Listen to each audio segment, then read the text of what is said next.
may chance din na umangat. Actually, magkakaroon ng bagong opportunity sa inyo sa hanap buhay sa trabaho. Parang makakaalis kayo sa isang toxic na environment. Sa mga nagbabalak na mag-resign, kung meron kayong balak na mag-resign sa mga trabaho nyo, mga kapiksi, makakahanap kayo ng mga bagong kapalit, no? Yung iba sa inyo nagre-resign sa trabaho kasi toxic yung boss. It's either toxic your boss or toxic yung environment, yung culture. Yung iba, parang persahan. Uso yung mga layoff ngayon, mga kapiksi, no? Yung mga nare-redundate sa trabaho, mga natatanggal. So, may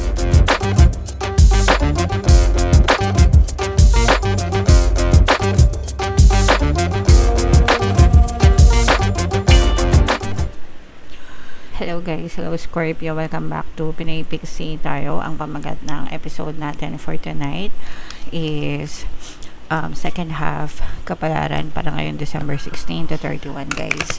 Para sa Scorpio, Sun, Moon, Rising Sign, and Venus. Unahin natin tong deck na to, mga kapiksi. Tingnan natin yung mga angel messages para sa inyo. Kung ano lang yung makaresonate guys, take that message kasi hindi lahat ng mensahe ay mag-resonate sa inyo, mga kapiksi. Okay, so these are very very positive messages. Una, we have the energy of deceit in reverse, guys. Ibig sabihin nito, kung may mga nanloloko sa inyo, mga kapiksi, matatapos yung mga panloloko nila sa inyo. So mag-e-end, especially when it comes to love kasi let's say for example, niloko kayo ng inyong partner or specific person, nalaman mo na niloko niya kayo, mga kapiksi. Magkakaroon ng katapusan yung panloloko niya, and for some of them, maaari silang magbago and ma-realize nila na na totoong mahal nila kayo, ma-realize nila yung mga pagkakamali nila, pwede silang magbago, mga kapiksi. Ma-realize nila na ikaw talaga yung mahal nila. So, pwedeng magbago sila sa mga panloloko nila sa inyo. And aside from sa relationship, mga kapiksi, pwedeng naloko din kayo ng ibang tao, pwedeng mga kaibigan, or kahit sino guys. Pero again, sabi ko nga, it's coming to an end, mga kapiksi. So mawawala din sila sa inyong landas, sa inyong mga landas, Scorpio. Okay? So for some of you, ganyan. And ito naman guys, again no, sa love and relationship, ito maganda ito guys kasi for some of you, pwedeng nagkakaroon talaga kayo ng harmonious na relationship with your partner or specific person, and for some of you guys, talagang nararamdaman nyo kung gaano kayo kamahal ng inyong person. Yung iba sa inyo guys, parang nandun din kayo sa stage na baka nililigawan pa lang kayo nitong person na to guys, kaya talagang syempre, ligaw kung ligaw yung peg nitong person na to para makamit ang iyong matamis na oo. Pero syempre guys, whether nandiligaw pa lang sila or in a relationship na kayo, mas maganda talaga na kilalanin nyo muna yung person and alamin nyo yung totoong intention nila sa inyo para hindi talaga kayo basta-basta maloka, mga kapiksi.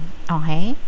Alright. And ito naman guys, ibig sabihin nito, bukas na bukas yung pintuan ng oportunidad sa inyo, Scorpio, no?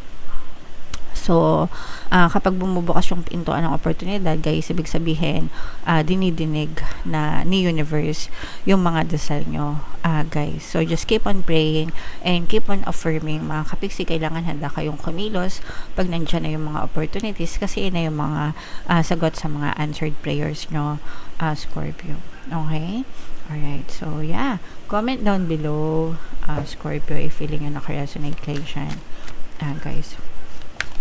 So, shuffle natin to. Hanapin natin yung energy ng Scorpio. Habang sinashuffle ko to guys, panoorin nyo muna yung video natin regarding sa ating paano mag-manifest ng abundance video course. Kapiksi, sawa ka na ba sa mga struggles at hirap sa buhay mo? Masipag ka ba at masikap sa buhay ngunit hindi ka pa rin umaasenso? Ilang beses ka na bang nag-attempt mag-negosyo at mag-invest pero palagi ka pa rin nalulugi? Sa pagkakataon na ito ay maaaring may subconscious beliefs ka na nagiging balakid sa iyong pag-unlad at pagyaman.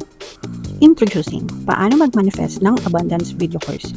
Dito ay matututunan mong ma-overcome ang mga balakid mo para tuluyan ka ng umunlad, umasenso, sumagana, maging matagumpay, successful at maswerte sa iyong kabuhayan, pera, trabaho, negosyo, salapi at kaperahan ng bonggang-bongga. Dali, mag-send na ng email sa pinoypixie@gmail.com at simulan na ang iyong pagyaman ngayon. Alright, so sa lahat ng gusto mag-avail ng course guys, meron tayong paano mag-manifest ng abundance video course, paano mawala ang third party at magkaroon ng harmonious na relationship, paano pabalikin si ex or vice versa. Sa mga interesado guys, mag-send lang kayo ng email sa pinaypixietarot@gmail.com.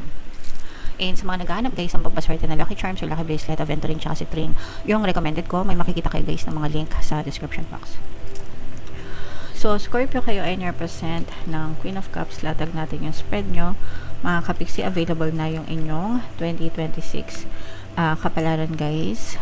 Punta na lang kayo sa homepage natin para mapanood nyo guys. Wow! So, napakaganda nitong energy nyo. Meron ditong presence guys ng fire signs, Aries, Leo, Sagittarius. For some of you guys, maaari may fire element kayo sa inyong natal chart mga kapiksi, or you may be dealing with another fire sign. So, ito guys, meron akong nararamdaman na parang mga panghihinayang. Itong panghihinayang na to guys, parang may mga dumating sa inyo na parang pinakawalan nyo mga kapiksi. Okay? Pwedeng mga opportunities guys, kasi nga sabi ko sa inyo may mga dadating na opportunities. So parang may mga napalampas kayo ng mga opportunities mga kapiksi, tapos parang ngayon nyo na-realize kung gaano kaganda yung opportunities na yon after niya or after nilang mawala sa inyo mga kapiksi. Okay? So yeah, so syempre mga kapiksi, ganun talaga minsan nasa huli ang pagsisisi, pero huwag kayong mag-alala kasi marami pa namang mga other opportunities na pwedeng dumating sa inyo. Kaya nga sabi ko sa inyo kanina guys, pag may dumadating na opportunities, kailangan marunong kayong kumilos, no? Kasi yung mga opportunities na yan guys, yun yung mga sagot sa mga answered prayers nyo guys. Kaya dapat alam nyo, ready kayo na kumilos kapag nandiyan na yung mga opportunities. Okay? Alright. And eto guys, yung sinasabi ko sa inyo, magpapakilig sa inyo, no? Ay, kilig-kilig naman kayo dyan. So, ayan na nga, mga kapiksi. For some of you guys, maaaring this may be a new love connection, no? Maaari kayo makatanggap ng mga love confession, magtapat sa'yo, yung mga situationship, mga kapiksi, sa mga may ka-situationship dyan, parang mag-step up yung kabilang party and magko-confess siya sa inyo para maging formal, magkaroon kayo ng label na from situationship maging in a relationship kayo. And for some of you naman, kung meron na kayong mga partner o specific person, mas lalong magiging matibay yung inyong connection. Tsaka parang talaga to guys, very sweet, very loving, parang ipaparamdam talaga niya sa iyo kung gaano kanya kamahal kapiksi. Okay? So i-main-main nyo na yung harmonious relationship na yan, love confession na yan, mga kapiksi. Kung kayo ay may mga negosyo guys, ito nararamdaman talaga natin na nakaka-recover, pumapaldo yung negosyo nyo, lalo na ngayong December mga kapiksi, no? So maraming benta, parang ngayon kayo bumabawi, lalo na holiday season guys. Kung medyo naging matumal yung negosyo nyo ng mga nakaraang buwan, or ng mga nakaraang linggo mga kapiksi, makakabawi yung mga negosyo nyo guys, and medyo papaldo-paldo kayo sa mga sales. So pagdating naman sa negosyo mga kapiksi, talagang tiyagaan sa pagnenegosyo, tiyagaan sa pagbebenta, okay, hanggang sa maging ma-okay talaga kayo mga kapiksi. And may mga good karma rin kayo. Actually, ito na yung sinasabi ko sa inyo, mga magagandang offer, no? Magagandang offer, magagandang opportunities, guys, no?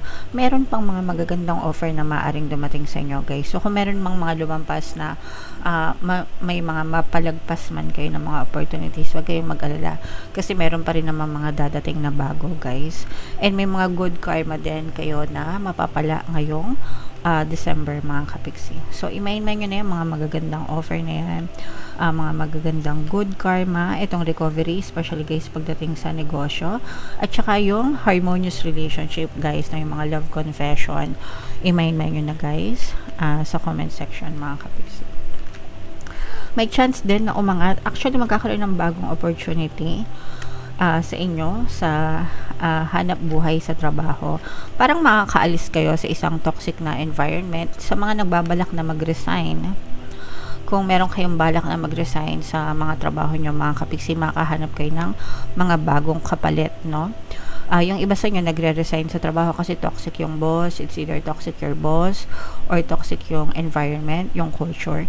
Yung iba parang persahan. Uso yung mga layoff ngayon, mga kapiksino, yung mga nare-redundate sa trabaho, mga natatanggal.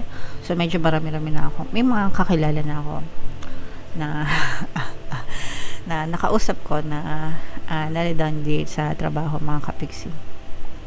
Pero wag kayong mag-alala if naapektuhan kayo, natanggal kayo kasi merong bagong kapalit. And itong bagong kapalit, actually mabilis kayong makahanap ng kapalit, guys, no?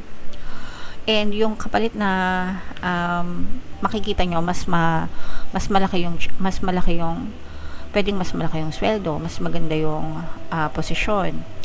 At saka mas may chance na umunlad yung career mo.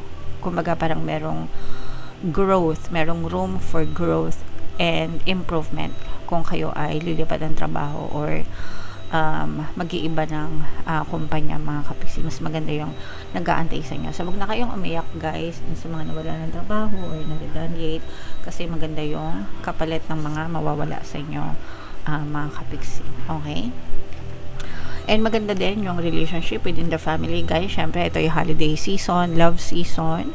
So, samantalahin nyo yung bonding, mga family reunion, guys, friends reunion. Samantalahin nyo yung mga pagkakataon na yan para makapag-bonding kayo sa mga kaibigan nyo at sa mga mahal nyo sa buhay, Scorpio. Alright. So, comment down below, guys, if naka-resonate kayo dyan. Bunot lang tayo ng isa pang card para sa inyong additional na message, mga kapiksi. Yeah, so, ito mga kapiksi, no? Ibig sabihin nito, for some of you guys, pwedeng, these are your ancestors, these are your loved ones na yumaon na, mga nauna na sa atin, mga kapiksi. So, you have to accept na they're no longer with us sa physical reality, pero spiritually, guys, and sa memories natin, mananatili sila and mananatili rin sila sa puso natin, and they're always looking after you, mga kapiksi. So, hindi ito makaka-resonate sa lahat, guys, but if this resonates with you, then gustong ipaalam ng mga mahal mo sa buhay na they're always looking after you, mga kapiksi. So, wag na kayong umiyak, guys, okay? Alright, so yeah, comment down below, Scorpio, if feeling nyo naka-resonate kayo. Lahat ng mga magagandang nabanggit ko, guys, i-mind nyo na sa comment section. Ito yung ating 2026 kapalaran, guys. Ito naman yung ating success stories ng paano mag-manifest ng abundance video course. Click here to subscribe, guys. Thank you for liking, sharing, and subscribing. See you next time. I love you all. Have a nice day. Bye-bye.